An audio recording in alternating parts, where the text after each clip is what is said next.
উম্মতের নেক এক পাল্লায় দিয়ে আবু বকরের নেক এক পাল্লায় দিয়ে আবু বকরের নেকের পাল্লা ভারী হয়ে যাবে। একটু জোরে বলা যাবে কি সুবহানাল্লাহ? সমস্ত নবী রাসূলের পরে সবচাইতে দামি মানুষ তিনি হলেন আবু বকর সিদ্দিক। তিনি বলেন সুবহানাল্লাহ। আবু বকর সিদ্দিক ছিলেন নবীজির বন্ধু। দুনিয়ার মধ্যে আল্লাহর বন্ধু হলেন নবীজি মুহাম্মদ রাসূলুল্লাহ হাবিবুল্লাহ।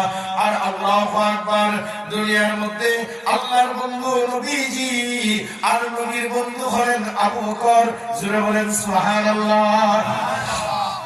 নবীজির সবচেয়ে কাছের মানুষ বন্ধু হলো আবু বকর। নবীজি যখন বয়স 20, আবু বকরের বয়স হলো 18। বন্ধুত্ব শুরু। সুবহানাল্লাহ বলেন না? কিতাবের মধ্যে লেখছে 18 বছর আবু বকরের, নবীর 20। তাহলে বড় কে বলেন তো? কথা বলেন না, বড় কে? নবীজি 2 বছরের বড়। দেখেন সম্পর্ক কেমন। বয়সের দিক থেকে নবীজি হলেন 2 বছরের বড়, আবু বকর সিদ্দিক হলেন 2 বছরের ছোট। সম্পর্কের দিক থেকে দুইজন হলো বন্ধু। আবার আরেকটা বড় সম্পর্ক হলো আবু বকর সিদ্দিক হলো শ্বশুর।